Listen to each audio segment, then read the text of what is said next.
Hello and welcome to the latest episode of Campaign Middle East on the Record podcast, where we speak to leaders in the region and across the globe about the key trends and challenges facing the brand and marketing industry.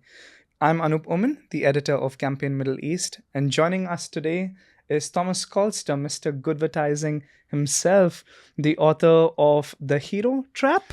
The Hero Trap, Right. yes. The founder and creative director of Goodvertising Agency and a member on the International Advertising Association's Council of Sustainability.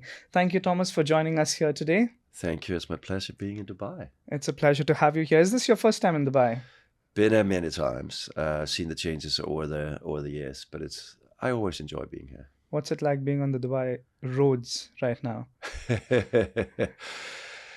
You know what? I come from a country where I'm used to walking around, bicycling, stuff like that. I don't have a car, so sometimes I get a little bit frustrated, but it's okay. Speaking of driving, is Yeah. it time, Tom, for us to move purpose from riding shotgun into the driver's seat? Or is CSR still stealing the spotlight and pretending to be purpose? I mean, for me, the industry just needs to grow up. I think, unfortunately, we aren't really grasping the reality of the challenges that most brands are facing right now and the risk that's at stake. Even if you just look at CEOs today, most CEOs don't get kicked out because of lack of financial performance, but actually because they aren't living up to sort of the real reality of what True. society expects of them, right? And so it's just very hard to navigate this space right now. CSR, it's much more about it's not so much about responsibility anymore. It's much more about looking at the possibilities. It's about driving an agenda that's more about actually the value that you deliver through that sustainability. So yeah, CSR has been dead a long time, and I think it's sad for those companies who still feel that is the name of the game today. Yeah. Interesting. What will it take to bring purpose back? We were having this conversation about generations before the podcast. We have moved from a generation of talkers to a generation of doers. We've moved from vocalizing our thoughts about this say-do gap that exists between what companies would like to say compared to what they actually do.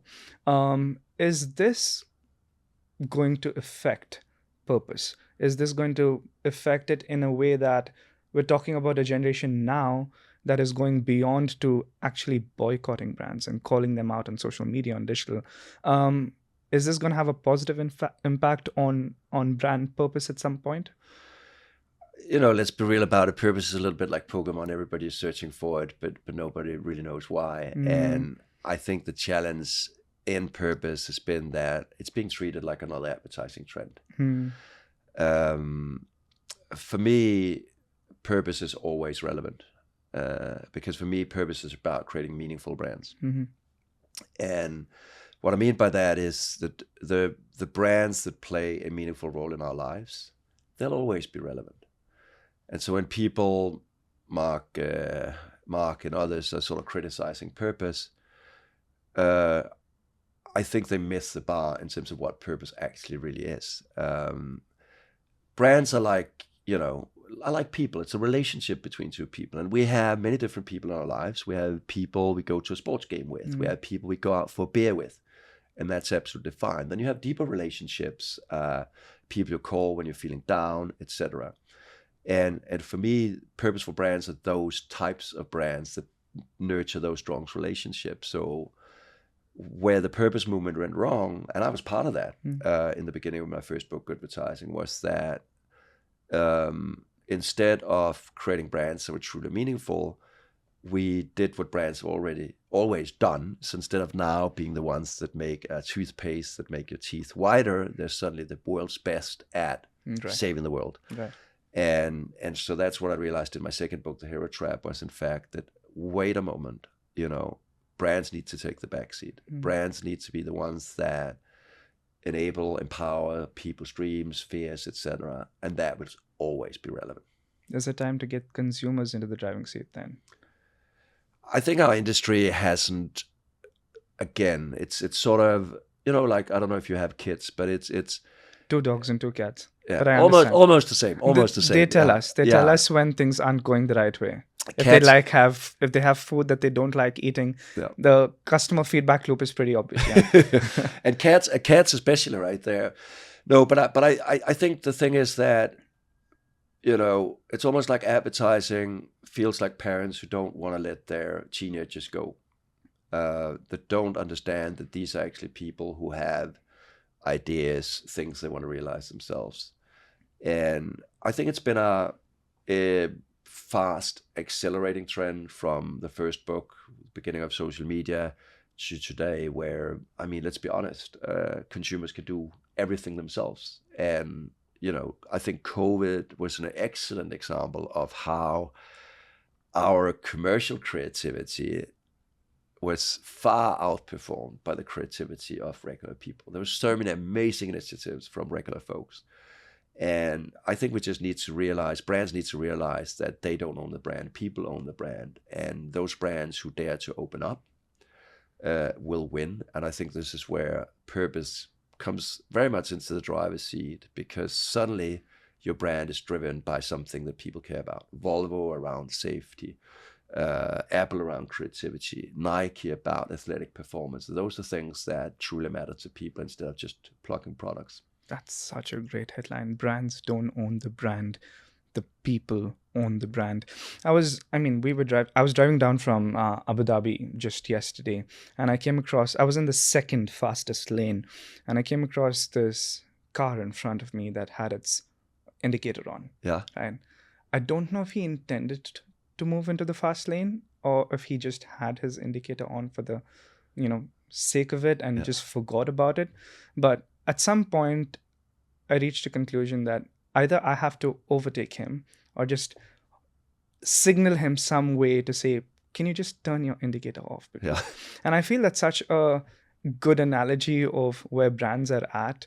And I know this might sound a little harsh and with a spot of sarcasm. Yeah. Is it time for brands and the agencies who represent them to stop wasting time, money, energy on these mere narratives, on just virtue signaling of sorts, and if they cannot deliver on their promises in the long term? I think there's a wake-up moment in terms of how some of this stuff has been executed, and that's the problem about purpose right now, because when people criticize purpose, it's just badly executed purpose. Yeah. It's for me the drive and the change that we're seeing with agencies and with brands is they've been zigzagging. So everything you do that lasts a year and a half is never going to be authentic. So if you want to create something that's authentic, where it demands consistency, but secondly, it also demands one key thing. It is, in fact, that you as a consumer feel that, hey, wait a moment, that brand has actually created change in my life. And I think for me, that was sort of the wake-up call with the second book, was that I asked myself, with all these brands talking about purpose, who have in fact created change in my life? And that's a really good BS test for any brand out there who kind of go down the trendy way of crafting purpose. If you can't have that as a metric to say, have you actually created change? If you look at, an amazing legacy campaign like Dove, no doubt about it, that they have created change for a lot of young women out there across the world. Amazing piece of work. Volvo, do they give us all a sense of safety when we're driving that Volvo? Hell yeah. And they deliver on it through product, innovation, marketing. So purpose is not dead. Badly executed purpose is dead. Interesting. One of the big conversations around purpose here again is, we're at the end of 2024, moving into 2025. And a lot of conversations that are happening right now is how much of the budget should be allocated to this. And What's the ROI on it? And unfortunately or fortunately, these are still conversations at the exco between the CMO and CFOs across the region. If we were to look at it from a metric perspective, from success perspective, from an ROAS perspective, how would you? I understand that this is a long-term aspect again, but for people asking you, what's the business case for purpose? What's your response? I think already the exercise of dealing with it as it's a secondary activity is already wrong. This stuff should be fully integrated into the brand, be fully integrated into whatever else you're doing. I mean, there isn't really, for me, well done sustainability should be translated into your normal marketing activities. What's gone wrong is this sort of crazy value crusade where you're like, believe in this and, are you willing to sacrifice this or that? Where for me, it's about delivering value to consumers. And what is value today is changing. So it is really about delivering on convenience, quality, and price. And so brands need to integrate it into whatever else they're doing. I think the ROI debate has always been there, right? Yeah. And there's two dimensions of that. There's the one dimension which is just if you are on, if you're traded publicly, obviously companies who think about ESG factors kind of take on the long beam. Yeah. They have a much more clear idea about the risks, the challenges that are facing them down the road, which is always great. I think what business wants, they want security. That's also why if you operate in a market like the US where politics, or the UK where, they're changing politicians as I change underwear, it's not good for business. So that's the one thing. On the brand side, for me, we know emotional advertising works. I think right now there's so much research that does showcase that purposeful advertising does outperform traditional advertising, and let me explain why that is. Because purposeful advertising talks about something that is relevant for people. They're not just talking about products. I mean, let's take Always as a Girl as an example.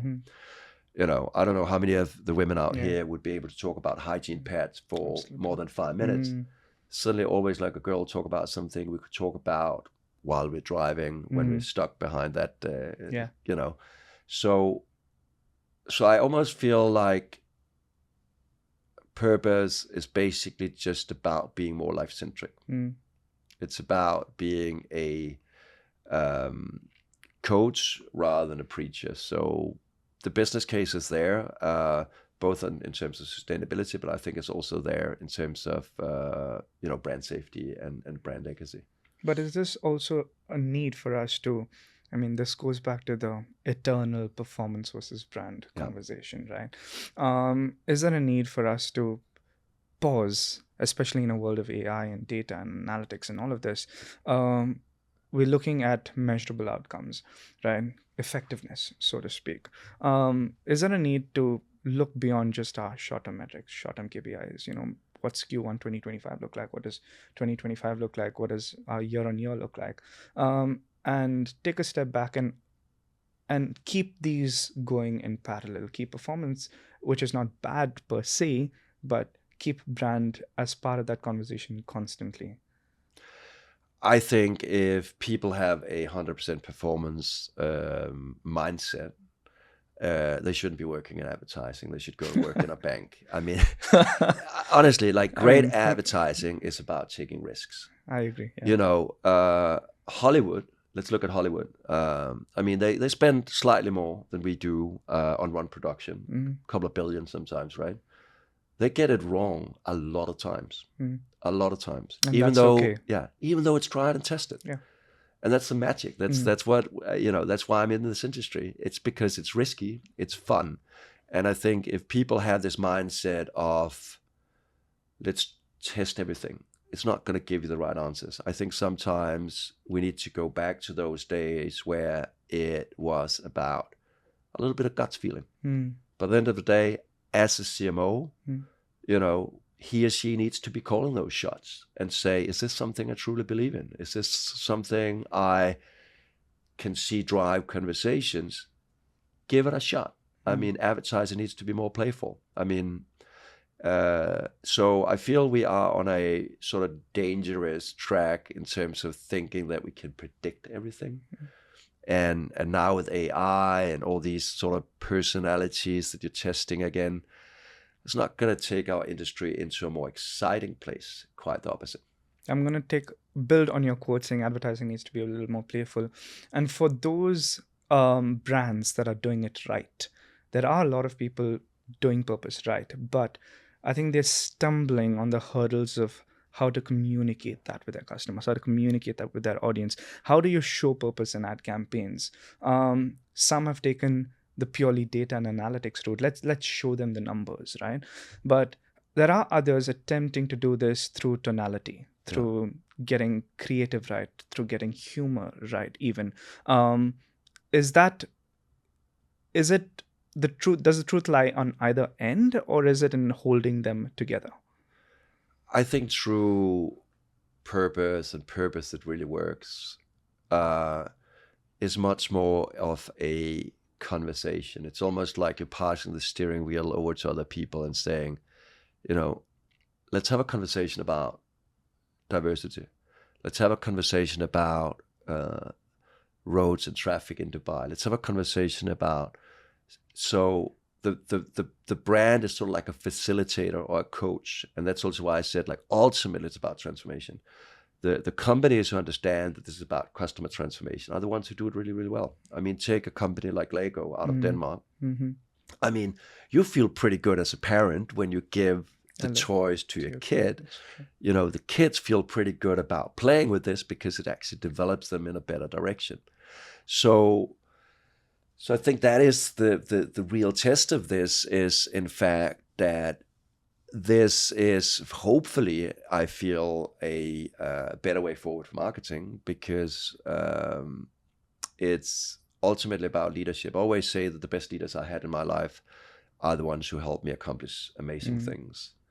And if you look at some of the most valuable brands in this world, they are in fact transformative brands, whether it's the Red Bulls, the Nikes of this world, because Red Bull does play a role in my life. Yeah. It inspires me. It pushes me. And I think that's what we sometimes lack, is we forget the meaningfulness. Okay. And we tumble down this road where we kind of in that space where we're not really super relevant for anyone. And that's a challenge. It's kind of like those high school friends we sort of grow out of, or because, they aren't really relevant anymore. So I think the relevance comes from understanding that you got to be that coach that helps people towards achieving goals, having conversations that really matter instead of being too product obsessed. But these conversations don't necessarily have to be serious conversations. They can be fun. They can be just normal, like we or you. And is that relatability and authenticity just terms that we throw out there, or is it something that brands can go beyond the corporate to actually connect? I feel, unfortunately, that there's a couple of mistakes that I see in the purpose space when it comes to a lot of this stuff. I mean, there's a lot of wasted money in purpose, in the sense that we preach to people who are already converted. Yeah. Preaching to the choir. Yeah. It doesn't make any sense. So you're running campaigns towards people who are already buying into your product instead of actually thinking about how you can sort of expand that. Then there's so many ways you can sort of get onto that emotional superhighway that purpose can be if really well executed. You mentioned humor. I mean, one of my all-time favorites is still a little piece of work for the Rainforest Alliance called Follow the Frog. Yeah. I mean, last year, one of my favorite pieces of work came out of this region, which was this sort of beautifully, quietly narrated commercial from IKEA, where even though the price is there on that little card, and you just have this slow panning shot over to the mom or the dad with the child, and then proudly second best. For me, that excites me. That's stuff that when we look at that, it reinforces what IKEA is very good at, sort of this humble Scandinavian approach. Yet they're still in fast fashion, which we absolutely are okay with because they're very honest. Very cool. Any last words before we conclude? If there was one message you'd give on purpose, and I think that all brands in the region could benefit from, what would it be? I feel let's not get stuck in words. I mean, too often we discuss purpose, we discuss sustainability, all this stuff. I actually want to sort of remove all that. Jargon. Yeah. For me, it's about building meaningful brands. Brand. That's brand is king. Brand is and for brand to be relevant, it needs to play a significant role in our lives, and that very easily becomes unlocked if you remove the focus from the brand to people. And one of the key questions I asked in the last book, The Hero Trap, was who can you help people become? Can you be the financial institution that pushes people towards financial literacy? Can you be a sports brand that pushes people to reach their goals no matter what it is? Then that's meaningful. And I think when people today in the digital space says people don't want to engage, or digital advertising isn't working because it's not relevant. There's no conversation. So I think that would probably be my last advice is don't make your brand the hero, but turn people into the heroes. Turn people into the heroes. And that's a perfect way to end this discussion. Thank you for joining us on this episode of Campaign Middle East on the Record podcast. Stay tuned for more such wonderful conversations with leaders in the industry. Thank you, Thomas, for joining us here today. Thank you.